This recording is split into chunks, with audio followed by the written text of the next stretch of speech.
सुनिए काव्य ग्रंथ, मंत्र, श्लोक, स्तोत्र, भजन एवं धर्म के साथ जुड़ी कथाएं। भक्ति से आत्मशक्ति। श्रीमद् भागवत महापुराण के प्रथम खंड के चतुर्थ स्कंद के द्वितीय अध्याय भागवत महात्म्य से खा के रूप में आरंभ करता हूं। बद्रीवन में आए ज्ञान वैराग को जगाने के लिए। वहां उन्होंने यह निश्चय किया कि मैं तप करूंगा।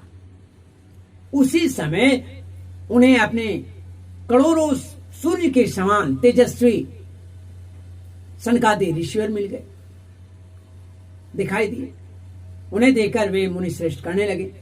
नारद जी ने कहा, इदानी भूरि भाग्येन भवत विसंगमो भवत कुमारा ब्रुवतं शीघ्रं कृपां कृत्वा ममोपरि भवन्तो योगिनः सर्वे बुद्धिमन्तो बहुश्रुता पंचायन संयुक्ता पूर्वेशामपि पूर्वजा।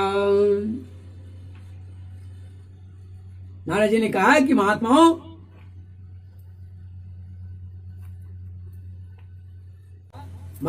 इस समय बड़े भाग्य से मेरा आप लोगों के साथ समागम हुआ है। आप मुझ पर कृपा करके शीघ्र वह साधन बताइए,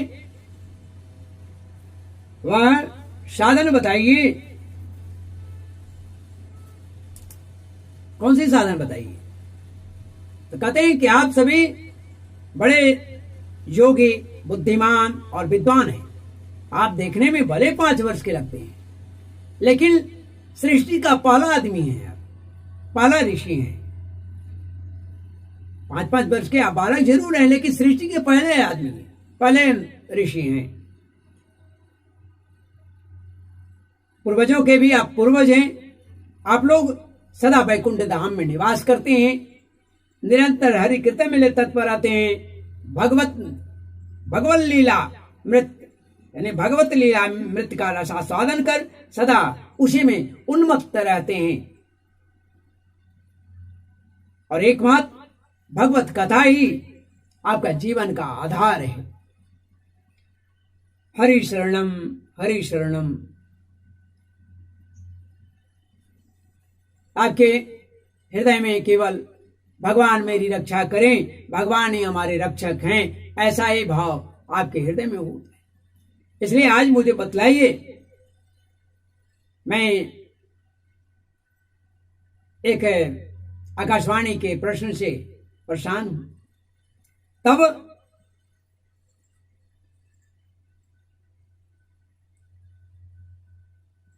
आगे कहते हैं कि यह वाक्य यानी मंत्र जो सर्वदा आपके मुख से निकलता रहता है, यानी हरि शरणम हरि शरणम, इसी से काल प्रेरित वृद्धावस्था भी आपको बाधा नहीं पहुंचाती। पूर्व काल में आपके भ्रू भंग मात्र से श्री हरि के परम प्रिय जय और विजय जो पार्षद थे, विष्णु के जो द्वारपाल थे, तुरंत पृथ्वी पर गिरना पड़ा था। पृथ्वी पर गिरे और फिर आप ही की कृपा से वे वैकुंठ धाम में भी हैं।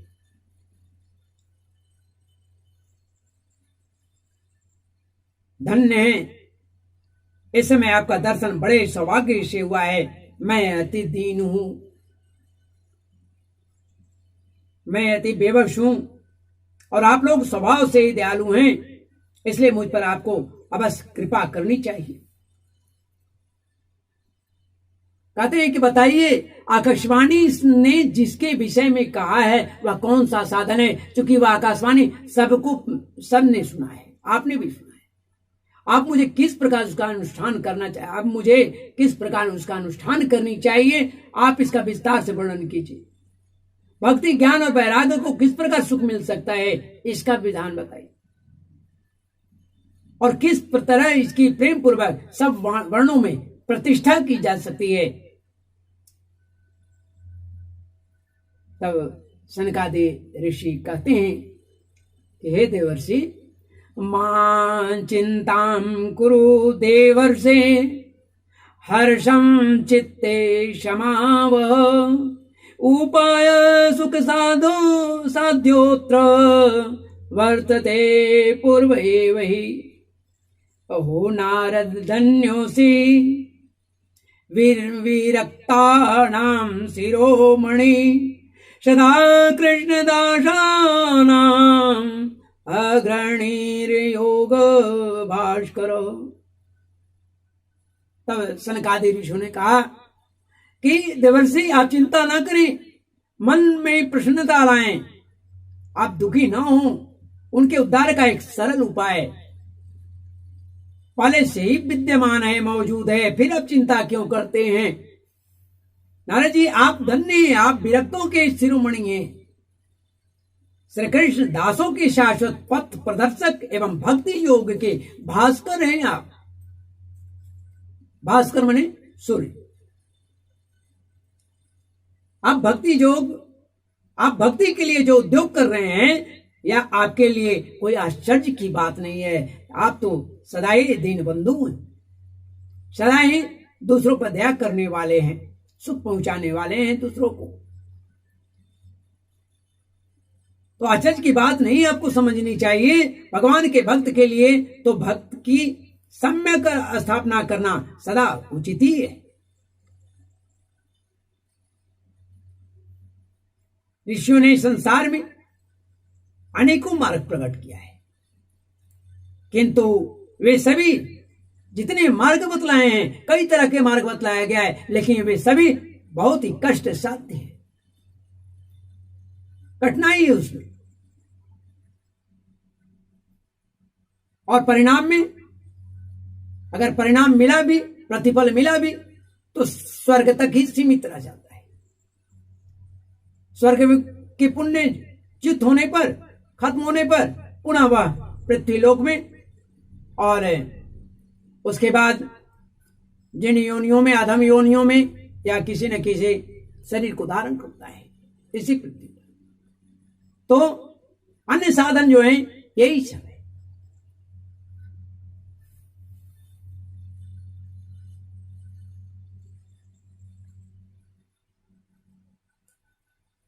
तो ये सनकादि ऋषियों ने नारद जी से इस प्रकार बात कर रहे हैं।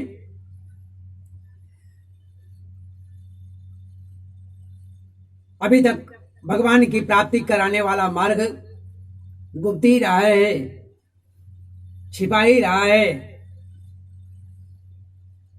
उसका उपदेश करने वाला पुरुष प्रायः भाग्य से ही मिलता है।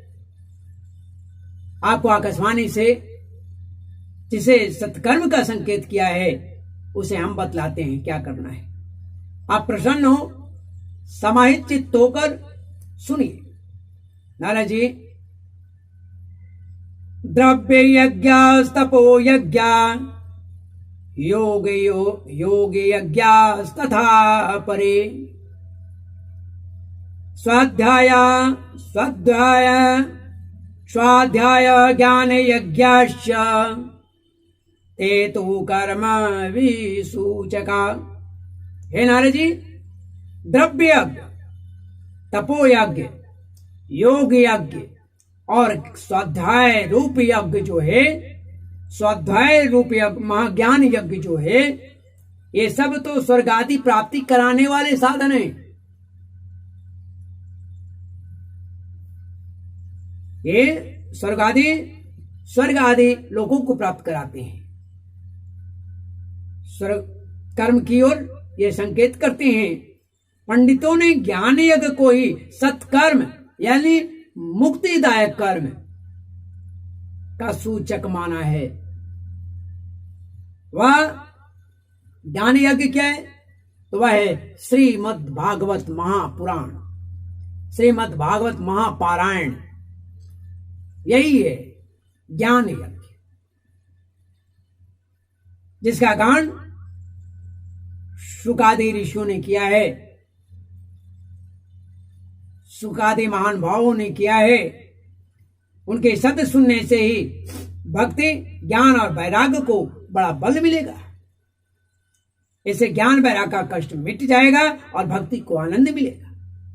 श्री हे नारद, आप इसी साधन का उपाय कीजिए। शेर की गर्जना सुनकर जैसे भेड़िया भाग जाता है, उसी प्रकार श्रीमद् भागवत की कथा, श्रीमद् भागवत की ध्वनि सुन करके कलयुग के सारे दोष नष्ट हो जाते हैं और आदमी का हृदय में भक्ति उमड़ पड़ता है। श्री नारायण उसमें निवास करना शुरू करते हैं।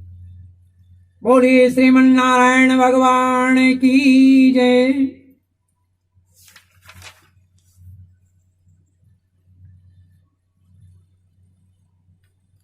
तो श्रीमद् भागवत महापुराण से सारे कलयुग के दोष नष्ट हो जाते हैं, हो जाएंगे। तब प्रेम रस प्रवाहित करने वाले भक्ति, ज्ञान और वैराग्य को साथ लेकर प्रत्येक गर्भ व्यक्ति के हृदय में क्रीड़ा करेगी भक्ति।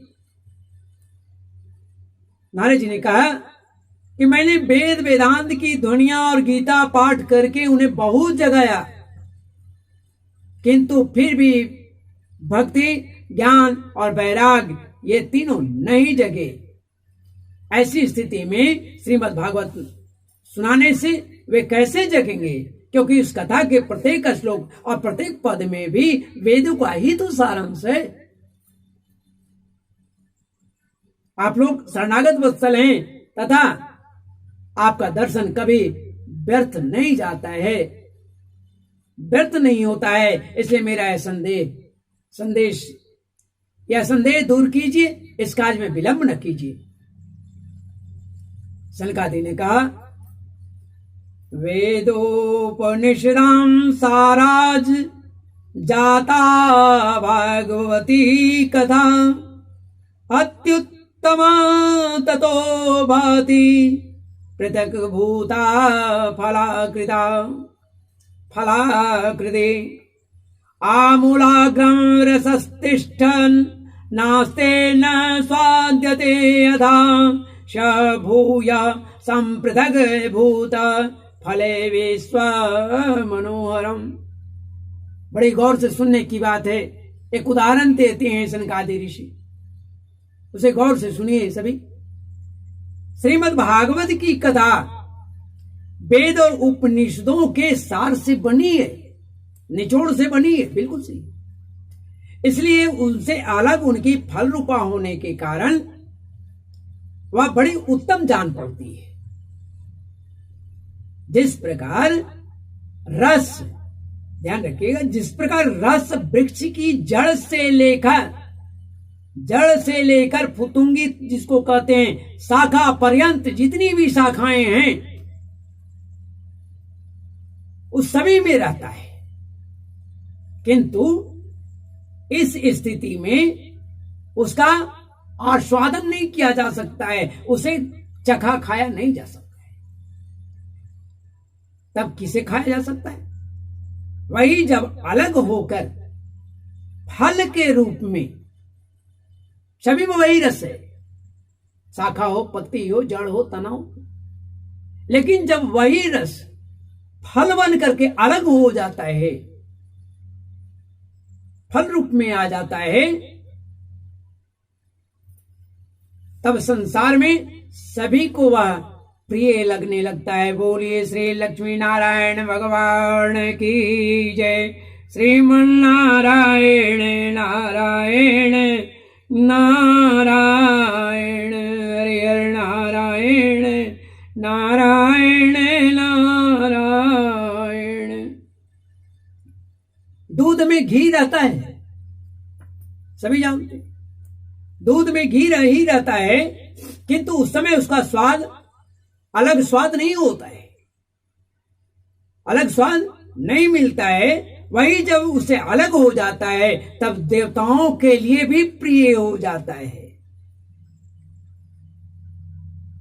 तब देवताओं के लिए भी स्वादवर्धक हो जाता है। खाण जिसे गुड़ भी कहते हैं, खाण, ईख के ये जड़ से लेकर और छोर तक, ऊपर से नीचे तक,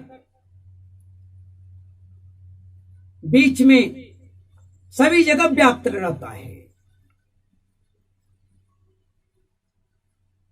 मिठास उसमें भी होती है, लेकिन अलग होने पर उसकी कुछ मिठास कुछ और ही मिठास हो जाती है। तो श्रीमद् भागवत की कथा ऐसा ही है, सभी वही है, सभी शास्त्रों के अनुसार ही ये भी है, लेकिन सभी शास्त्रों, वेदों, उपनिषदों के निचोड़ से, सार से ये श्रीमद् भागवत का निर्माण किए हैं सुखदेव जी ने।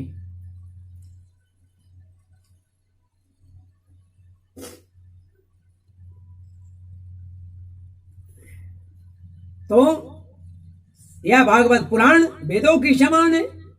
श्री व्यास देव ने इसे भक्ति, ज्ञान और वैराग्य की स्थापना के लिए प्रकाशित किया है।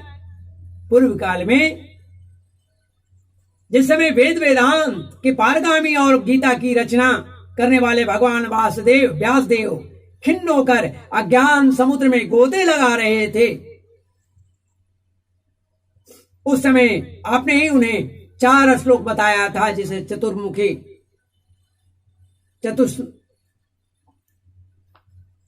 भागवत के नाम से जाना जाता है, चतुर्श्लोकी भागवत। तो 4 श्लोकों में इसका उपदेश किया था। उसे सुनते ही उनकी सारी चिंताएं दूर हो गई थी। फिर इसमें आपको आश्चर्य क्यों हो रहा है कि वो नहीं जगेंगी? उन्हें शोक और दुख का विनाश करने वाला श्रीमद् भागवत पुराण ही सुनना चाहिए।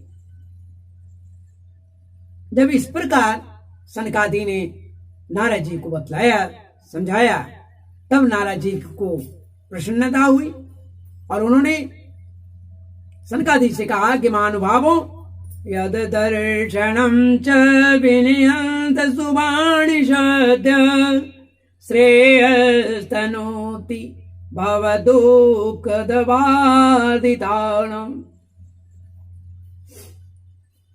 निशेष शेष मुख गीत कथे के पाणा प्रेम प्रकाश कृतये शरणं गतोस्मि।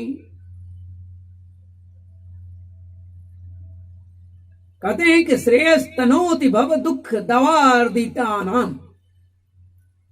आपका दर्शन जीव के संपूर्ण पापों को तत्काल नष्ट कर देता है और जो संसार दुख रूप दावानल से तपे हुए हैं उन पर शीघ्र ही शांति की वर्षा करता है। आप निरंतर शेष जी के सहस्त्र पुण्यों में, शेष जी के सहस्त्र मुखों से जो गाए गए हैं, गाए हुए भगवत कथामृत का ही पान करते रहते हैं। मैं प्रेम लक्षणा भक्ति का प्रकाश करने के उद्देश्य से आपकी शरण लेता हूं। जब अनेकों जन्मों के संचित पुण्य पुंज का उदय होने से मनुष्य को सत्संग मिलता है, तब वह उसके अज्ञान जनित मोह और मदरूप अंधकार का नाश करके विवेक उदय होता है। बोलिए श्री लक्ष्मी नारायण भगवान की जय। इति श्री पद्म पुराणे उत्तराखंडे श्रीमद् भागवत महात्म्ये कुमार नारद संवादो नाम द्वितीयोऽध्याय।